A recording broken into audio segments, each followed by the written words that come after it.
Euh, Avez-vous une idée du genre de revenu que cette entreprise génère? Si vous me le permettez, probablement entre 3 et 5 millions. Avez-vous un salaire? Oui. Oui, madame. D'accord. Et quel est ce salaire? C'est 90 000 dollars par an. D'accord. Vous ne connaissez pas cette information personnellement. Ce sont juste des informations que vous recherchez sur Internet. All right, everyone, get ready because this court hearing is absolutely wild. We're talking about Mr. Birch, a man who owns several businesses worth millions, and his ex-wife, Miss Carpenter, who divorced him some time ago for personal reasons. Now she's back in court, and it definitely doesn't look like she's here to be friendly. From the way it appears, she's trying to pull even more money from him. And honestly, it's giving off strong gold digger energy. But I'll let you be the judge. As for the judge in this case, he's not entertaining any drama. He has a strict, no-nonsense attitude and is about to enforce the law in a way that might surprise you. This guy doesn't miss a single detail, and when he speaks, you'll definitely want to pay attention. So what's really going on here? Is Miss Carpenter simply chasing more money for no real reason? Or is there more to the story? Drop your thoughts in the comments. Things are about to heat up, so let's jump straight into it. D'accord. Quel âge ont vos enfants? Ils ont 12 et 14 ans. D'accord.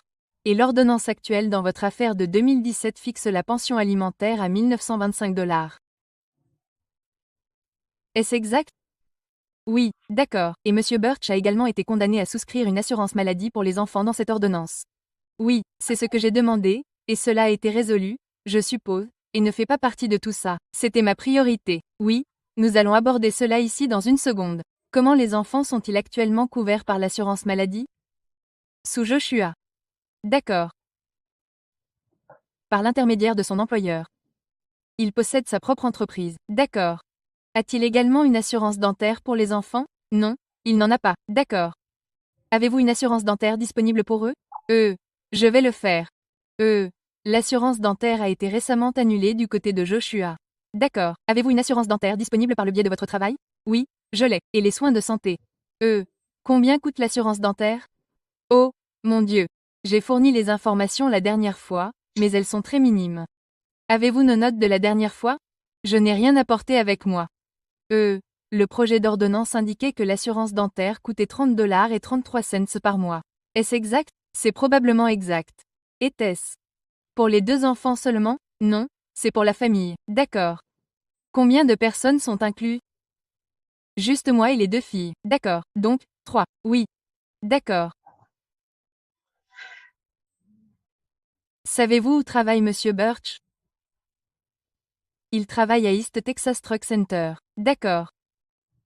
Savez-vous combien de temps ou depuis combien de temps il fait ça? Je ne sais vraiment pas. Je veux dire, ça fait plusieurs années maintenant qu'il en est propriétaire. Je dirais probablement, si je devais deviner, probablement 5 à 7 ans. D'accord. Et vous avez dit qu'il est propriétaire de cette entreprise. Oui, il possède également d'autres entreprises. Je ne suis pas vraiment au courant de toutes les entreprises qu'il possède. Mais je sais pertinemment qu'il est propriétaire d'East Texas Truck Center et qu'il a une entreprise à Nacogdoches et une autre à Byton.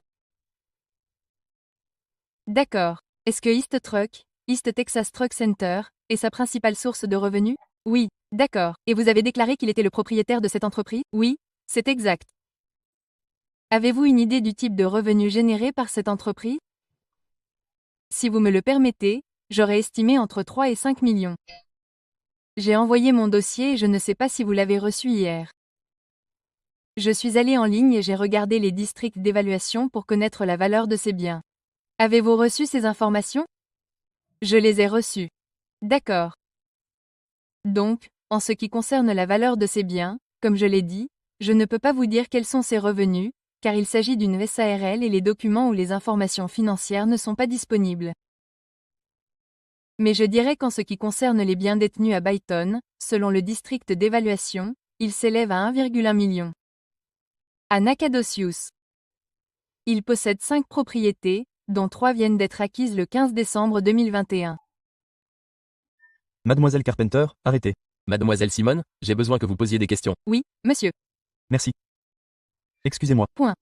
D'accord. Vous avez dit qu'il possède d'autres entreprises. Savez-vous quelles sont ces entreprises ou quel est le nom de ces entreprises? Je peux, si vous regardez ses comptes LinkedIn. Je n'ai pas ça à disposition. Désolé, d'accord. Je le récupère tout de suite. Je vais le chercher sur mon ordinateur. L'Internet est beaucoup plus rapide. Donc, mademoiselle Carpenter, ces informations que vous êtes sur le point de me donner sont quelque chose que vous recherchez ailleurs. Les entreprises qu'il possède proviennent uniquement de son compte LinkedIn, président. Vous ne connaissez pas ces informations personnellement, ce sont juste des informations que vous recherchez sur Internet. So you're telling me this woman actually filed a motion to increase child support because her 14-year-old suggested it? Seriously? Are we really at the point where teenagers are running the courtroom now? What's next? Letting them decide custody cases based on who makes better TikToks? Give me a break. Tell me in the comments. Do you actually believe this story, or does it sound just as ridiculous to you as it does to me? And here's where it gets even crazier. She's stalking his LinkedIn profile, trying to estimate how much his private business makes, all because a teenager put the idea in her head. Like, come on, this isn't CSI, Child Support Edition. Does she even understand how businesses work? Or does she think LinkedIn magically shows bank balances? Be honest for a second. Would you trust a 14-year-old to manage your finances? Exactly. And let's talk about the money here.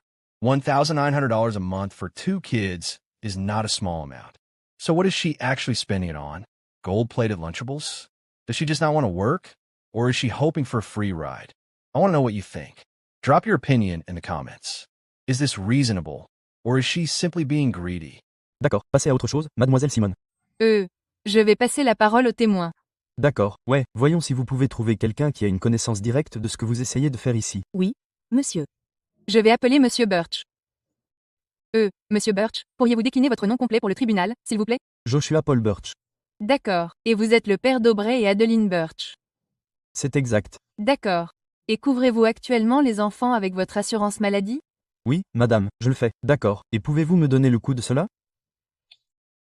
$315,97 par mois et par enfant par l'intermédiaire de Blue Cross Blue Shield. D'accord. Donc 63 194. Très bien.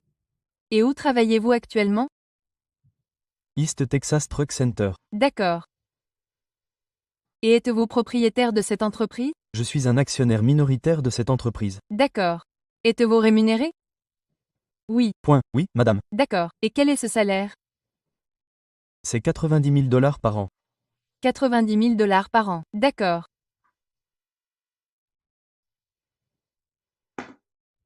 Possédez-vous d'autres entreprises en dehors d'East Texas Trucking Center? Je suis un actionnaire minoritaire d'East Texas Truck Center Inc., qui n'est pas une SARL, et je suis un actionnaire minoritaire d'East Texas Truck Center Byton LLC. Je suis un actionnaire minoritaire de Keystone Financial LLC. Et je suis un actionnaire majoritaire de Cornerstone LLC.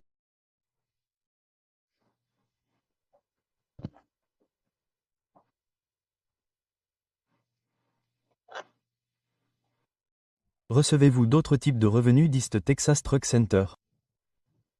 En dehors de votre salaire? Non, madame.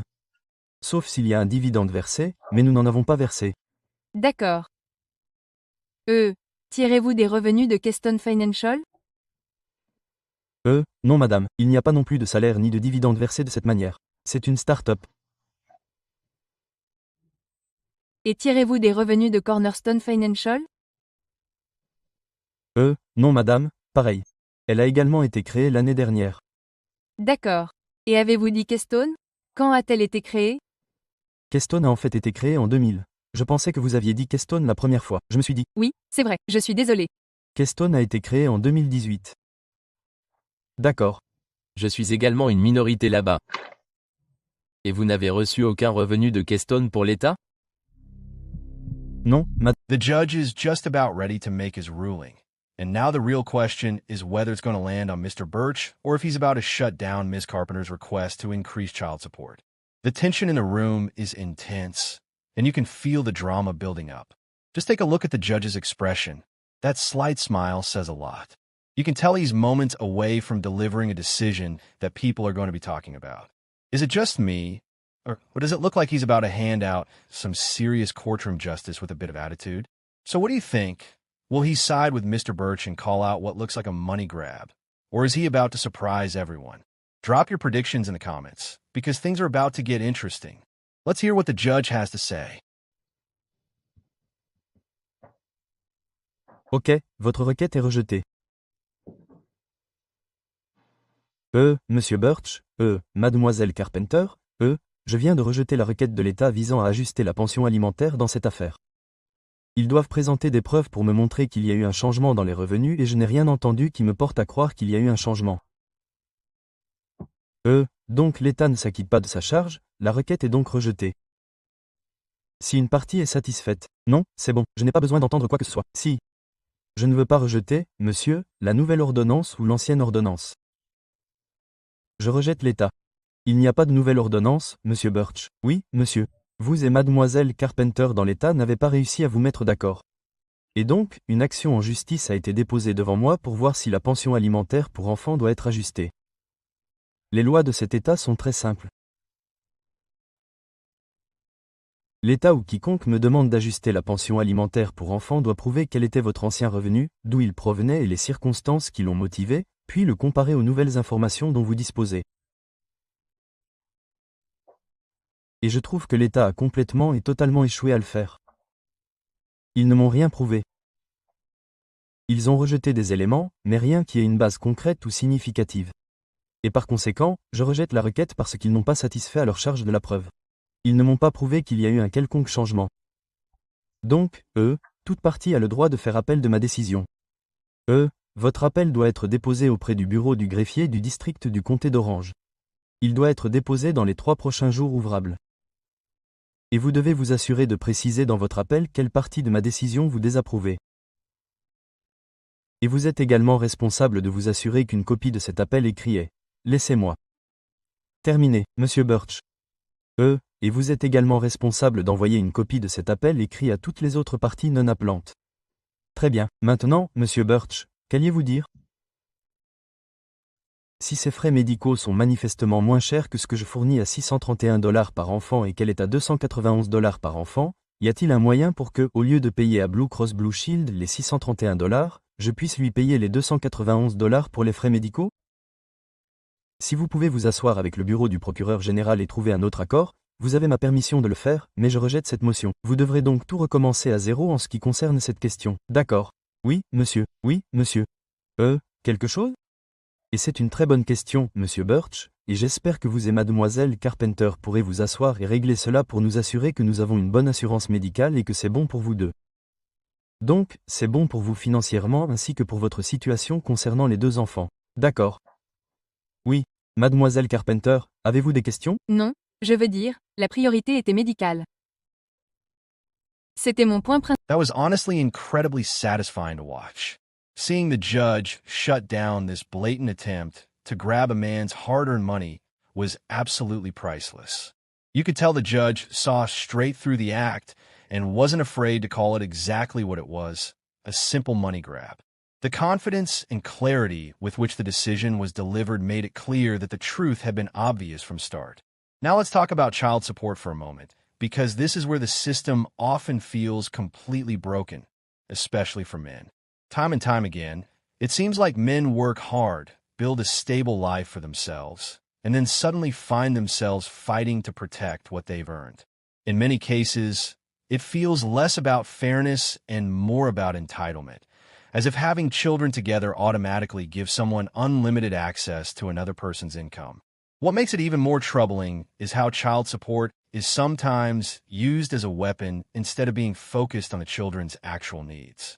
When the money meant to support kids is used for personal gain, it raises serious questions about how the system is being handled and whether it's truly serving the people it's supposed to protect.